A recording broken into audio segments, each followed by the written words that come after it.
Every single one of them knows this, that if you do not step out and say things that are radically pro-Israel, you can lose everything. That's the truth. They're quite literally money laundering. They all sell us out. Black Americans were actually outpacing white Americans in this country in terms of economic growth. The government only wants to give you the bare minimum, but where's the rest of the money?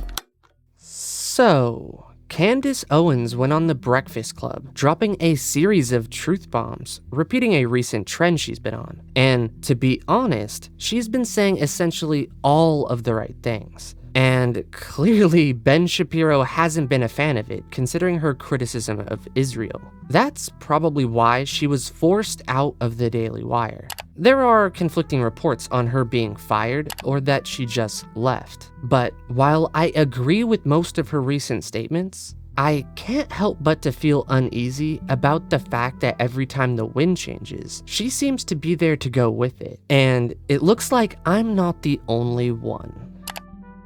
Yeah, it does kind of seem like that, doesn't it?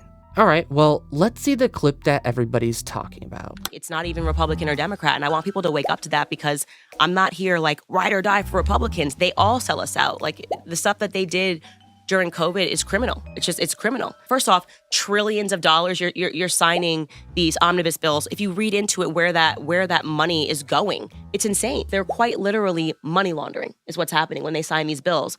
But they keep it so that the information level is so low for Americans that it's like, oh, COVID's so bad. Like, we're going to give you a check that's like, $300. People don't know this, but during the time of Jim Crow, before welfare was established in the 1950s, Black Americans were actually outpacing white Americans in this country in terms of economic growth. And the reason for that was because our families were together. We had good values. The government only wants to give you the bare minimum, but where's the rest of the money? Where is it going? They sign these bills making you think that this money is going to you. It's not. They are stealing from the American people. I think I agree with essentially every part of that. Yet, I still get this uneasy feeling about supporting this person. Like, the way they so effortlessly flow between ideals is a bit disturbing. Almost like they are just following where the money takes them. I'll show you why I feel this way. Check this out. Remember a little fundraising campaign by the name Social Autopsy? The human race has never been more connected. It takes a nanosecond, a mere push of a button to share our ideas, opinions, and emotions across the world instantly. But for every cat meme your best friend tweets at you, or for every I miss you comment your grandma leaves on your Facebook wall, there are literally thousands of instances of hate speech being circulated online. Introducing Social Autopsy, the first ever search database that compiles and allows the public to easily access the digital footprint of individuals and companies. Our team has crawled through the public interfaces of Facebook, Twitter, and Instagram, creating real profiles for the individuals that lob hate speech over the web. Hey guys, it is Candace Owens, the founder of socialautopsy.com. This next one came from a journalist. John from the Stanford Advocate says, so Owens and her team will serve as judge and jury. Yes, John. That's sort of how it works when you have any company. Mark Zuckerberg and his team play judge and jury when somebody flags something as inappropriate and they decide whether or not they think it's inappropriate. So yes, from our, for our team, we decide what we think meets the standards of harsh language. That's just what it means, to own a company. You get to decide these things. How do you think it is a good thing and a just thing to try to ruin someone's career and take away their livelihood over words that are typed on social media? Again, that question terrifies me. There is just such a gap. People think that the internet is like a video game, that they can go home and say whatever they want over social media and then get back to real life, which is why he's using this word livelihood. That is not the case. You are affecting somebody's livelihood with your words. When you log on the internet and you tell someone that they are disgusting, that they are ugly, that they don't deserve to live, that they are fat, you are affecting that person's livelihood. Yep. Miss Free Speech tried to fundraise a database to track trolls on the internet and attach real identities to their trolling. How very conservative of her. Well, she was questioned about just this on the podcast. and the way she squirmed was quite funny. I want to talk about the business that you tried to open that you couldn't get because there was so many regulations against you. I thought it would have been a great business. Now that's the one where you can actually find out the person trolling you or talking shit about you online, talking fake news, and you could actually find who they were. What happened? No. So that was actually, this was crazy. So I actually never got to start the business that I wanted to do. It was this, I wanted to create an app called Social Autopsy. And I wanted to create it. It was actually really misguided, but it was because of what happened to me in high school. Sure wouldn't be the first time she got really uncomfortable about being questioned about that, right? Do any of you remember the debate she had with Blair White? I do. Yeah, quite the history this one has. Take a look at this.